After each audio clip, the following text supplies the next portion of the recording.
മജ്‌ലിസല്ലേ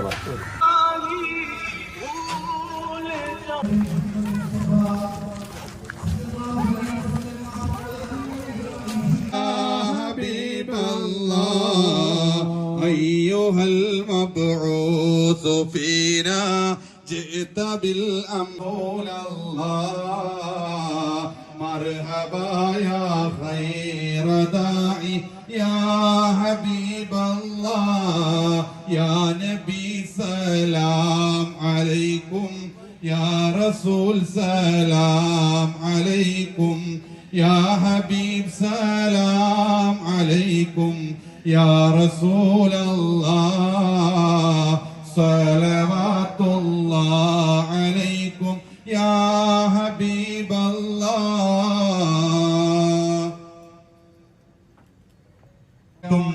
പ്രചണ്ഡമായ അപവാദങ്ങൾ അടിച്ചുവിട്ടിട്ടും ആർക്കും തടുത്തു കെട്ടാൻ കഴിയാത്ത ഏതൊരു സംഘാടകനും ഒരു സംരംഭം അല്ലെങ്കിൽ ഒരു പ്രോഗ്രാം സംഘടിപ്പിക്കാൻ ഏറ്റവും കൂടുതൽ ഭയപ്പെടുന്ന സമയം അത് ഉച്ചയുടെ ശേഷമാണ്.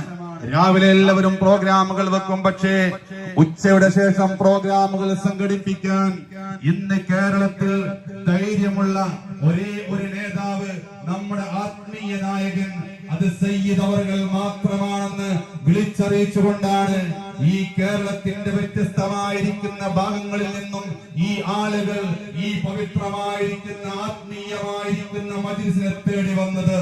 എത്ര കണ്ട് പ്രചരണങ്ങൾ നിങ്ങൾ നടത്തുന്നുവോ, നിങ്ങൾ എത്ര കണ്ടുകൊണ്ട് അപവാദങ്ങൾ നടത്തുന്നുവോ, അതൊക്കെ ഈ മജ്‌ലിസിന്റെ പ്രചരണമായി മാറിക്കൊണ്ടിരിക്കുകയാണ്. കാരണം അല്ലാഹുവിന്റെ റസൂൽ സല്ലല്ലാഹു അലൈഹി വസല്ലമ തങ്ങൾ മക്കം ഫത്ഹിൽ നിന്ന് പ്രിയമുള്ള മുഅ്മിനീങ്ങളെ, ഈ പവിത്രമായ റമദാനിൽ നമ്മൾ ഈ ആത്മീയമായ വേദിയിൽ വന്നപ്പോ നമ്മുടെ മനസ്സിൽ ഒരുപാട് ലക്ഷ്യങ്ങളുണ്ട്.